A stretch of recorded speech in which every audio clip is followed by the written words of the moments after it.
আসসালামু আলাইকুম সম্মানিত ভাই, আপনারা দেখছেন হুসাইন মিডিয়া। প্রতিদিনের মতো আজকেও একটা বিষয় নিয়ে আপনাদের সামনে উপস্থিত হলাম। তো আজকের বিষয়বস্তু হচ্ছে যে দুঃস্বপ্ন, ভয়ঙ্কর স্বপ্ন।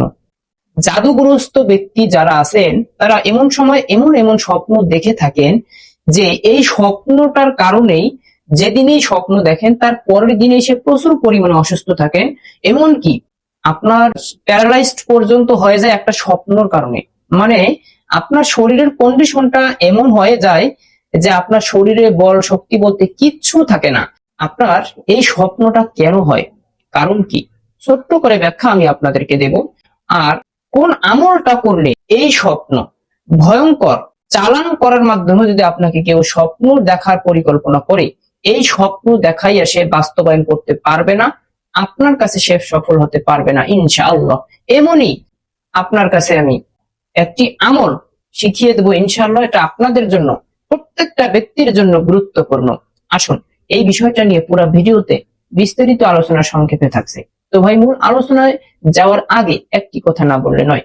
যদি আপনি আমার চ্যানেলে নতুন সদস্য হয়ে থাকেন তাহলে অবশ্যই আমার চ্যানেলটাকে সাবস্ক্রাইব করে নোটিফিকেশন অন করে দিবেন, কারণ আমি প্রতিনিয়ত জিন ও জাদুর চিকিৎসা সম্পর্কে একটি করে ভিডিও আপলোড দিয়ে থাকি। তো ভাই চলুন আর বেশি কথা না বলে মূল আলোচনায় যাওয়া যাক। তো ভাই দেখেন, স্বপ্ন অনেক রকমেরই হয়, সব স্বপ্ন এক না। মানুষ স্বপ্নে দেখে আপনার অনেকেই উড়ে বেড়াচ্ছে, এই স্বপ্নটা প্রায় সময় আমরাও দেখি, সবাই দেখে, যেটা আসলে কমন স্বপ্ন, যে আসলে সবসময়ের জন্য উড়ে বেড়াচ্ছি, বন্ধু বান্ধবের সাথে আড্ডা দিচ্ছি, বেড়াচ্ছি, এটা খাইতেছি ওটা খাইতেছি নর্মালি। তো এগুলো স্বপ্ন প্রায় সময় দেখে। কেউ আছে আপনার জঙ্গলে যাচ্ছে, বা কেউ আছে দৌড়াচ্ছে, বা মজা করতেছে, অনেক রকম খেলা খেলতেছে স্বপ্নে। তো ভাই এগুলো স্বপ্ন, এগুলোকে আমরা সেইভাবে কোনো সময়ের জন্য দেই না, কারণ এগুলো স্বপ্ন দেখা যায়, এগুলো নর্মালি সবাই দেখে, প্রায় সময় দেখে। এগুলো দেখা যাচ্ছে যে দিনের বেলা ঘটনাটা ঘটছে, ওইটাই আপনার স্বপ্নের মাধ্যমে আপনি দেখতেছেন, কারণ ওই জিনিসটা আপনি ভাবছেন, ওই জিনিসটা আপনি দেখতেছেন, বা আপনার দিনের বেলা ঘটনা ঘটে যে রাতের বেলা আপনি স্বপ্নের মাধ্যমে ওইটা আপনাকে জিন শয়তান দেখাচ্ছে। তো যাই হোক, তবে এটা নর্মালি দেখে থাকে, এটা বেশি দিন থাকে না, একদিন দেখেন পরের দিন আর নাই। তো এই স্বপ্ন আর আমি যে স্বপ্নের কথা বলছি, দুই স্বপ্নটা এক না, দুইটা হলো দুই রকম। আমি আপনাদেরকে যে স্বপ্নটার কথা বলছি এটা হচ্ছে ভয়ঙ্কর জাদুর থাবা, যেটাকে বলা হয়। যে সমস্ত ভয়ঙ্কর জাদুকর তারা যে বড় বড় জাদুগুলো করে থাকে একটা মানুষকে অসুস্থ করার জন্য, একটা মানুষের কাছে তারা জিন চালান করে পাঠায়, একটা মানুষকে চতুর সাইড থেকে ডিপ্রেশনে ফেলার জন্য, একটা মানুষকে মানে এমন ভাবে পরিকল্পনা করে, এমন ভাবে এমন কিছু করে যে ওই মানুষটার জন্য সারা জীবনে একটা স্বপ্ন তার জন্য কাল হয়ে যায়। আমি সেই স্বপ্নের কথা বলছি। হতে পারে এই কথা, এই আলোচনা কোন ভিডিওতে আপনি শোনেন নাই, তবে আমি যে কথাগুলো আপনাদেরকে বলছি প্রত্যেকটা কথা বাস্তবতার সাথে মিল রেখে কিন্তু আমি বলছি, যেটা আমরা সবসময়ের জন্য পাই, বা এই সম্পর্কে আমার ভালো ধারণা আছে বলে আমি মনে করি। এজন্যই আমি আপনাদের সাথে বিষয়টা শেয়ার করতেছি, কারণ প্র্যাকটিক্যালি দেখছি, বাস্তবে সবগুলো মিলিয়ে নিচ্ছি, দেখতেছি এটা আসলে হচ্ছে বাস্তব। এরকম অনেক পেশেন্ট আছে, একটা ভয়ের কারণে স্বপ্নটার জন্য সে ঘুমাতেও চাচ্ছে না। রাতের বেলা সে যে রাতের বেলা ঘুমাবে, এই ঘুমাইতেও সে ভয় পাচ্ছে, কারণ সে জানে আমি ঘুমালে আমি এই স্বপ্নটা দেখবো, আবার ওই সমস্যাটা, যে স্বপ্নটা আজকে দেখবো কালকে আমার ওই ক্ষতিটা হয়ে যাবে। স্বপ্নে যেটা দেখবো এটা আমার কালকে আমার সাথে এটা ঘটবে। তো ভাই এটা সাধারণ কোনো স্বপ্ন না, এটা আপনাকে কেউ স্বপ্ন দেখাচ্ছে, স্বপ্নের যোগে আপনি দেখতেছেন। সব স্বপ্ন বাস্তবায়ন হয় না। আপনি স্বপ্নে দেখতেছেন একটা বড় বিল্ডিং করবেন, স্বপ্নে দেখতেছেন আপনি একটা বাড়ি করবেন, আজকে স্বপ্ন দেখবেন কালকে ওটা হয় না। সব স্বপ্ন এক হয় না। আমি যে স্বপ্নের কথা বলছি, আজকে স্বপ্ন দেখছেন, রাতের বেলা স্বপ্ন দেখছেন, দিনের বেলায় আপনার সাথে বাস্তবতা দেখা যায় যে আপনার সাথে ওটা ঘটে গেছে, আপনার সাথে ওটা হয়ে গেছে। তাহলে প্রতিনিয়ত যদি আপনি এরকম স্বপ্ন দেখেন, পরের দিনে যদি এটা হয়ে যায়, তাহলে যদি আপনার কাছে কি এটা মনে হয় যে এটা স্বাভাবিক কোনো স্বপ্ন? না। দেখেন, স্বপ্নের মাধ্যমে জিন বিশেষ করে বিভিন্ন রকম রূপ ধারণ করে আপনাকে ভয় দেখাবে, আপনাকে ভয় ভীতির উপরে আপনাকে রাখবে, বিভিন্ন রকম কথা আপনাকে বলবে, আপনাকে আসে দেখা যায় যে মৃত্যুর হুমকি দিবে, আপনাকে অসুস্থ করে আপনাকে ফেলায় রাখবে, বিছানার মধ্যে ফেলায় রাখবে।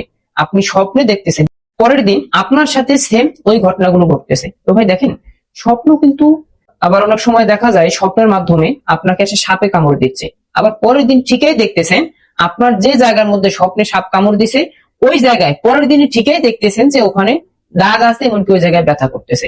স্বপ্নে আপনাকে কেউ মারছে, আঘাত করছে, কিন্তু পরের দিন দেখছেন ওই জায়গা ঠিকই ব্যথা করছে, আপনাকে স্বপ্নে ঠিকই মারছে। তো ভাই স্বপ্ন তো সব স্বপ্ন তো এক না। এজন্য আমি বলছি এমন এমন কিছু স্বপ্ন আছে যে স্বপ্নটা আপনি জেগে জেগে দেখতেছেন, আপনার সাথে বাস্তবে ঘটতেছে, আপনার কাছে মনে হচ্ছে যেটা আমি কল্পনা দেখতেছি। ভাই এটা কল্পনা বলা যাবে না, আপনার সাথে বাস্তবেই ঘটতেছে, ঘুমের ঘরেই ঘটতেছে, কিন্তু আপনার মনে হচ্ছে আপনি স্বপ্ন দেখতেছেন, আপনার এটা আপনাকে দেখাচ্ছে, এটা আপনাকে কি দেখাচ্ছে। দেখেন এই সমস্ত যে স্বপ্নগুলো, এগুলো দূর করতে হলে আপনাকে কি করতে হবে? সহিহ বুখারীর 5040 নম্বর হাদিসে আসছে, কোরআনুল কারীমে স্পষ্ট ভাবে সুন্দর ভাবে দুইটা আয়াত আল্লাহ তাআলা নাজিল করছেন। তো এই আয়াতটা আপনি যখনই আমল করবেন, এই আয়াতের উপরে আপনার স্বপ্নটা যত ভয়ঙ্কর হোক না কেন, যে জাদুকর আপনাকে স্বপ্ন দেখাবে, স্বপ্নের মাধ্যমে আপনার ক্ষতি করতে চাবে, আপনাকে যেরকম প্রবলেম আপনার হবে, এই সমস্যাগুলো একটাও হবে না যদি আপনি আমলটা করেন। সেই জাদুকর কোনো সময়ের জন্য সাকসেস হতে পারবে না। আমলটা হচ্ছে সূরা বাকারার সবার শেষের দুইটা আয়াত, 285 ও 286 নম্বর আয়াত। এই আয়াতটার উপরে আপনাকে আমল করতে হবে। আমলটা আপনি করবেন কিভাবে? আপনি প্রতিদিন যখন আপনি ঘুমাবেন, ঘুমানোর আগে আপনাকে এই আমলটা করতে হবে। 285 ও 286 নম্বর আয়াত সূরা বাকারার সবার শেষে এই দুইটা আয়াত আপনাকে পাঠ করতে হবে, তেলাওয়াত করতে হবে। করার পরে দুইটা হাত এরকম করে উঁচু করবেন, হাতে ফু দিবেন, দেওয়ার পরে শরীরটা এভাবে মাসাজ করে নেবেন, পুরো শরীরটা সুন্দরভাবে মাসাজ করে নেবেন। এরপরে আপনি সুন্দরভাবে ঘুমাবেন, সারাটা রাত আপনি ঘুমাবেন, সারা রাত আপনি নিশ্চিন্তায় ঘুমাবেন। আপনাকে কোন শয়তান আপনার পাশেও ভিড়তে পারবে না, সে যত শক্তিশালী শয়তান হোক না কেন, আপনার পাশেও ভিড়তে সে ভয় পাবে। মনে রাখবেন, হ্যাঁ, আপনার আয়াতুল কুরসি পড়বেন ঘুমানোর আগে, এখানে কোনো বাধা নাই। তবে যেটার জন্য যে আমলটার প্রয়োজন ওইটাই কিন্তু আপনাকে করতে হবে। আয়াতুল কুরসি পড়লে তো ফজিলত আছে অনেক, সারা রাত আপনাকে ফেরেশতারা পাহারা দিবে, ঠিক আছে। যদি আপনি আয়াতুল কুরসি পড়ে ঘুমান, আপনার শরীরে ফু দিয়ে ঘুমান, কোন কোন হাদিসে আসছে যে ওই রাতে আপনি যদি এশার নামাজ পড়ে আয়াতুল কুরসি পড়ে শরীরে ফু দিয়ে যদি আপনি ঘুমান, তো ওই রাতে আপনার যদি ফজরের নামাজের নিয়ত করে ঘুমান, আয়াতুল কুরসি আমলটা করে আপনি যদি ঘুমান, সূরা মুলুক করে যদি ঘুমান, তাহলে ওই রাতে যদি আপনার মৃত্যু হয়, তাহলে আল্লাহ তাআলা আপনাকে বিনা হিসেবে জান্নাত দিয়ে দিবে। এটা তো হাদিসে আছে, এরকম অনেক ফজিলত আছে, অনেক আপনার এরকম আমল আছে। তো এগুলো আমল আর আমি যে আমলের কথা বললাম, দুইটার ভিতরে একটু পার্থক্য আছে, একটু ভিন্ন আছে। আপনি যে আমলেই করেন, কিন্তু আমি যেটা বলছি এটা শুধুমাত্র যদি আপনার জিনের সমস্যা বা জাদুর সমস্যা থাকে, এই সমস্যা থাকলে আপনাকে এই আমলটা আপনাকে করতে হবে। অর্থাৎ আপনাকে আমি যেভাবে বললাম, আপনাকে যে দুইটা আয়াতের উপরে আপনাকে আমল করতে বললাম, এই দুইটা আয়াত 285 286, আপনি এই দুইটা আয়াত সুন্দর করে আপনি তেলাওয়াত করে শরীরের মধ্যে ফু দিবেন। ডান কাঁধে হলো আপনার 7 বার 7টা ফু দিবেন, বাম কাঁধে 7 বার করে 7টা ফু দিবেন। দেওয়ার পরে শরীরে হালকা করে একটু ফু দিবেন, দেওয়ার পরে আপনি ঘুমায় যাবেন। ঘুমের দোয়া কিন্তু অবশ্যই আপনাকে করতে হবে, মনে রাখবেন, ঘুমের দোয়া আপনি করবেন। তো ভাই আমি আপনাদেরকে বিস্তারিত যে কথাগুলো বললাম, আমার কথাটা আপনার শোনার পরে আসলে আপনার কাছে কতটুকু ভালো লাগলো, অবশ্যই আমার ভিডিও নিচে একটা কমেন্ট করে যাবেন। তো ঠিক আছে, সবাই ভালো থাকবেন, সুস্থ থাকবেন। আসসালামু আলাইকুম।